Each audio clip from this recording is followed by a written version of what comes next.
Good morning बच्चों। आज हम करने जा रहे हैं वर्कशीट 63 विषय विज्ञान कक्षा 10। हमारी डेट 4 दिसंबर के लिए। तो चलिए शुरू करते हैं। हम अपना चैप्टर पढ़ रहे थे विद्युत धारा के चुंबकीय प्रभाव। आज हम इसमें पढ़ेंगे चुंबकीय क्षेत्र के कारण धारावाही चालक पर लगने वाला बल। देखो, मैंने आपको बताया था कि कोई भी ऐसी विद्युत है जिसके अंदर से गुजर रहा है, एक बिजली दौड़ रही है जिसके अंदर, तो और उसका कुछ ना कुछ चुंबकीय क्षेत्र भी होगा, क्योंकि बिजली से हम क्या बना सकते हैं, करंट अगर हम किसी के अंदर से पास कराएं, जो हमने प्री नालिका पढ़ा था। तो उसमें क्या किया था हमने, जैसे ही उसके अंदर विद्युत दौड़ी तो क्या हुआ, चुंबकीय क्षेत्र कुछ बना है ना। आसपास में क्या दिखाएगा, वो चुंबकीय क्षेत्र होता है उसके आसपास, तो उसमें कुछ बल भी लगता है, जिस बल के कारण क्या होता है, उसमें मूवमेंट होती है। ठीक है, हलचल होती है। किस चीज़ की हलचल, देखो मैं आपको बताती हूँ कि एक्टिविटी से, इस जो ये क्रियाकलाप है इससे आपको समझ में आ जाएगा। देखो, किसी धारावाहिक चालक पर चुंबकीय क्षेत्र एक चुंबकीय बल पर बल आरोपित करता है। ठीक है, कोई भी धारावाहिक चालक है, धारावाहिक चालक जिसमें से क्या हो सकता है, जिसमें से करंट पास हो सकता है, एक धारावाहिक चालक है, उस पर जो चुंबकीय क्षेत्र है वो क्या करेगा, एक चुंबकीय बल आरोपित करेगा। ठीक है, चुंबकीय बल भी उसमें लगेगा। तो जो ये बल होता है ये सबसे ज्यादा जब होता है जब वो धारावाही चालक है ना, जो वो चुंबकीय क्षेत्र की दिशा के ठीक अभिलंबवत सीधी रेखा जाए। मतलब जो मान लो इस दिशा में आपका चुंबकीय क्षेत्र है, तो इसके लंबवत अगर धारावाही चालक हो, ये 90 डिग्री का जो कोण बन रहा है, तो वो तो सबसे ज्यादा बल लगेगा। ठीक है, एक हम एक्टिविटी करते हैं। देखो, चुंबकीय बल को प्रदर्शित करने के लिए निम्नलिखित प्रयोग करते हैं। हम क्या करेंगे, एक एल्यूमिनियम की छड़ लेंगे, ये आपको दिख रहा है, ये एल्यूमिनियम की एक छड़ है, इसको हमने नाम दे दिया AB। तो इसको संयोजक तारों द्वारा स्टैंड से, ये जो स्टैंड है इससे हमने क्या किया, इसको लटका दिया। ठीक है, क्षैतिज रेखा की तरह। ये क्षैतिज क्या होती है, ऐसे लेटी हुई। ठीक है, ये वर्टिकल होती है ऐसे खड़ी हुई, ये क्षैतिज होती है। तो इससे हमने क्या किया, इसको लटका दिया दो तारों से। तो एक प्रबल अश्वनाल चुंबक NS, अश्वनाल चुंबक, देखो जो घोड़ा होता है ना, घोड़े के पैर की आपने देखा होगा, नाल बोलते हैं हम इसको, उसके पैर में इस तरीके की नाल निकलती है ऐसे, है ना। तो ये चुंबक है ना, इसकी आकार इसका इसी तरीके से होता है, इसलिए हम इसको अश्वनाल चुंबक बोल देते हैं। ठीक है, तो इसमें क्या होता है, ये आपका नॉर्थ जो है, उत्तर और दक्षिण ध्रुव होगा। अब देखो, तो एक प्रबल अश्वनाल चुंबक NS नॉर्थ साउथ को ऊर्ध्वाधर इस प्रकार व्यवस्थित किया जाए कि छड़ AB चुंबक के ध्रुवों के बीच में हो। ये आपके दो ध्रुव हैं, नॉर्थ और साउथ, मतलब उत्तर और दक्षिण। इन दोनों ध्रुव के बीच में ही आपको इस तरीके से इसको बांधना है कि इन दोनों ध्रुव के बीच में जो ये है, ये छड़ आए। ठीक है, तो इस प्रकार चुंबक का उत्तरी ध्रुव, जो उत्तरी ध्रुव है वो N है, जो वो छड़ के नीचे, ये छड़ के नीचे है, और जो दक्षिणी ध्रुव है वो छड़ के ऊपर हो। इस व्यवस्था से चुंबकीय क्षेत्र की दिशा ऊपरी मुखी अर्थात ऊपर की ओर होती है। ठीक है, इससे क्या होगा कि जो आपका चुंबकीय क्षेत्र है उसकी दिशा कैसी होगी, ऊपर की तरफ होगी। तो अब जो एल्यूमिनियम की छड़ है, जो आपकी AB एल्यूमिनियम की छड़ है, इसको हमने क्या किया, बैटरी से बांधा है यहाँ पे, और जो कुंजी जिससे हम ऑन ऑफ कर सकते हैं, चला या बंद कर सकते हैं, वो हमने लगाई है। और कैसे लगाई है, श्रेणी क्रम में संयोजित की है। श्रेणी आपने पढ़ा होगा, जो आपका चैप्टर है उसमें की जो श्रेणी क्रम क्या होता है कि एक मतलब जो करंट है वो बराबर से यहाँ पे इसमें जा रहा है। ठीक है, जो करंट है वो सेम होता है। तो जो छड़ AB है उसमें विद्युत धारा B से A, जो छड़ है आपकी उसमें जो विद्युत मतलब बिजली कहाँ से कहाँ, जो करंट है वो कहाँ से कहाँ जा रहा है, B से A जा रहा है। ठीक है, ऐसे आएगा, B से A जा रहा है। तो आपको देखो प्रक्षेपण क्या होगा इसका, इससे आपको क्या देखने को मिलेगा, जो छड़ AB है, ये जो आपकी छड़ AB है, ये विद्युत धारा प्रवाहित करने पर छड़ बाईं ओर व्यवस्थित हो जाती है, विस्थापित हो जाती है, मतलब सरक जाती है। ये क्या होगी, जो ये छड़ आपको दिख रही है ये बाईं ओर क्या कर लेगी, अपने आप को विस्थापित कर लेगी, मतलब उधर पलट जाएगी थोड़ा। अब देखो निष्कर्ष क्या है, इससे हमें क्या पता लगता है, यह दर्शाता है कि एल्यूमिनियम की छड़ पर यांत्रिक बल लगने के कारण वह विस्थापित हो जाती है। कोई ना कोई बल उस पर लग रहा है, तभी तो वो विस्थापित अपनी जगह से हिली। तो इस विस्थापन की दिशा फ्लेमिंग का वामहस्त नियम अनुसार हम निकाल सकते हैं। अब ये दिशा किस तरफ, ये दिशा जो है वो हम कैसे निकालेंगे, जो फ्लेमिंग का वामहस्त नियम है उसके अनुसार, वो भी मैं आपको बताऊंगी कि वामहस्त नियम क्या है। उससे पहले देखो, यहाँ से अब जो ये आपने एक्टिविटी करी है, इससे आपको दो चीजें देखने को मिलेंगी। धारा की दिशा में परिवर्तन का प्रभाव, कि अगर मैं धारा की दिशा को बदल दूं तो किस तरीके से परिवर्तन होगा, क्या बदल जाएगा, और अगर चुंबकीय क्षेत्र की दिशा को बदल दूं तो क्या प्रभाव पड़ेगा। तो ये पढ़ते हैं, चलो देखो।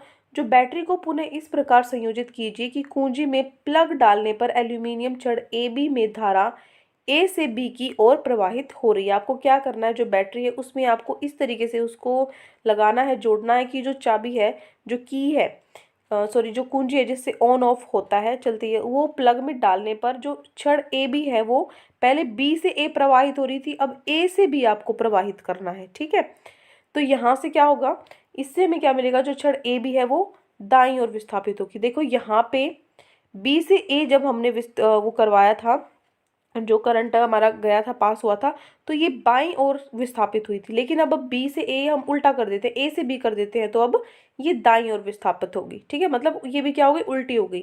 तो इससे निष्कर्ष निकला कि चालक के में धारा की दिशा उत्क्रमित करने पर चुंबकीय क्षेत्र के कारण लगने वाले बल की दिशा भी उत्क्रमित होती है। जो चालक में धारा की दिशा अगर उसको बदल देते हैं तो चुंबकीय क्षेत्र में जो लगने वाला बल है वो भी क्या हो जाएगा, उत्क्रमित, मतलब उल्टा, वो भी उल्टा हो जाएगा। पहले दायां था अब बाएं हो जाएगा, पहले बायां था अब दायां हो जाएगा। ठीक है, तो ये जो है ये भी हम फ्लेमिंग के वाम हस्त नियम के अनुसार निकाल सकते हैं कि दायां बायां किस तरफ हो जाएगा, जो कि अभी ये नीचे ये मैं आपको बताऊंगी। पहले प्रभाव पढ़ लेते हैं। एक और चीज आएगी इसके अंदर, विद्युत मोटर। विद्युत मोटर क्या होती है, ये एक ऐसी युक्ति है जिसमें विद्युत ऊर्जा का स्थानांतरण यांत्रिक ऊर्जा में होता है। देखो कहने का मतलब है, आप विद्युत की मदद से आप क्या करोगे, उसको यांत्रिक स्थानांतरण ऊर्जा में उसको बदल दोगे, यांत्रिक ऊर्जा में। मतलब फॉर एग्जाम्पल जैसे आपके घर में पंखे चलते हैं, आपके घर में बिजली उसी से तो पंखे चलते हैं, है ना। तो बिजली से हमने क्या किया, विद्युत ऊर्जा से हमने वो पंखा, वो घूम रहा है अब, ठीक है, वो घूम रहा है, हमने उसको क्या कर दिया, एक यांत्रिक ऊर्जा में बदल दिया। तो यह फ्लेमिंग के वामहस्त नियम पर आधारित है। ठीक है, अब देखो चुंबकीय एग्जाम्पल उदाहरण के तौर पे बताया, अभी हमें मोटर पढ़नी है, वो जो ये है विद्युत मोटर, ये पूरा आपका एक टॉपिक है और बहुत इंपॉर्टेंट है, 5 नंबर में आता है। अपनी वो अगली वर्कशीट में जब ये आएगा तब हम इसको अच्छे से कवर करेंगे। अब देखो चुंबकीय क्षेत्र की, ये देखो चुंबकीय क्षेत्र की दिशा में परिवर्तन का प्रभाव। अब हम क्या करेंगे, चुंबकीय क्षेत्र की दिशा को बदलेंगे। पहले हमने धारा की दिशा को बदल, जो अपनी विद्युत धारा है उसकी दिशा को बदला था, अब चुंबक की दिशा को बदलेंगे, जो उसका क्षेत्र है उसकी दिशा को बदलेंगे। तो चुंबकीय क्षेत्र की दिशा ऊर्ध्वाधर अधोमुखी हो गई, जिसके लिए अश्वनाल चुंबक को पहले ही अपेक्षा उल्टा करके इस प्रकार समायोजित करें कि चुंबक का उत्तरी ध्रुव एन छड़ ए बी के ठीक ऊपर और दक्षिणी ध्रुव एस छड़ के नीचे। कहने का मतलब देखो ये क्या कह रहा है, आपको क्या करना है, पहले जो एन ध्रुव था, जो उत्तर और दक्षिण ध्रुव था, छड़ के नीचे आपका उत्तर ध्रुव था और छड़ के ऊपर दक्षिण था। अब आप इसको उल्टा कर दो, क्योंकि हमें क्या करना है, ये पहले ऊपर की तरफ था आपका चुंबकीय, जो आपका ये था चुंबकीय बल था ऊपर की तरफ था, अब आपको क्या करना है, इसको नीचे की तरफ करना है, उल्टा करना है। फिर आपको प्रभाव देखना है, बल पर क्या प्रभाव पड़ता है। तो नीचे की तरफ उल्टा करना है, तो जो ये आपके ध्रुव है इनको उल्टा कर दो, ऊपर की तरफ उत्तर कर दो, नीचे की तरफ दक्षिण कर दो। ठीक है, इससे आपको क्या देखने को मिलेगा, प्रक्षेपण क्या होगा कि यदि जो छड़ ए बी है उसमें विद्युत धारा बी से ए कर दी जाए तो छड़ बाईं ओर विस्थापित हो जाएगी। कहाँ होगी, बाईं ओर विस्थापित हो जाएगी।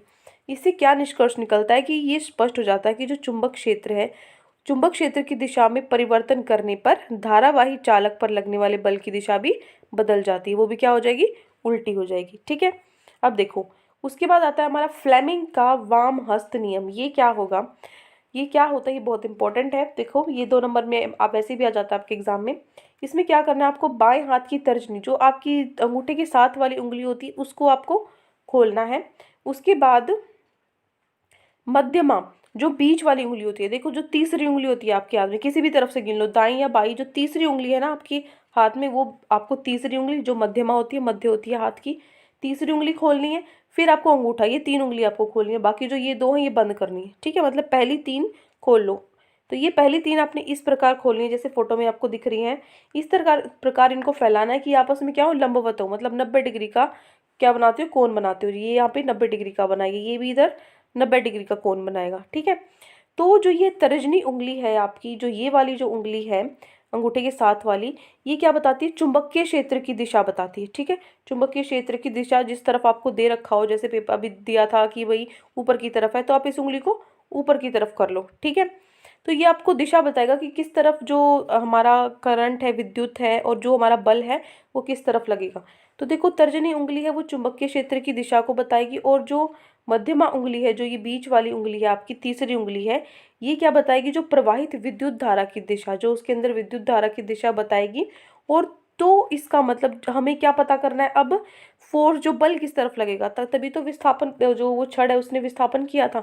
तो कैसे पता लगेगा उसकी जो दिशा है वो हम कैसे पता लगेगी, अंगूठे से।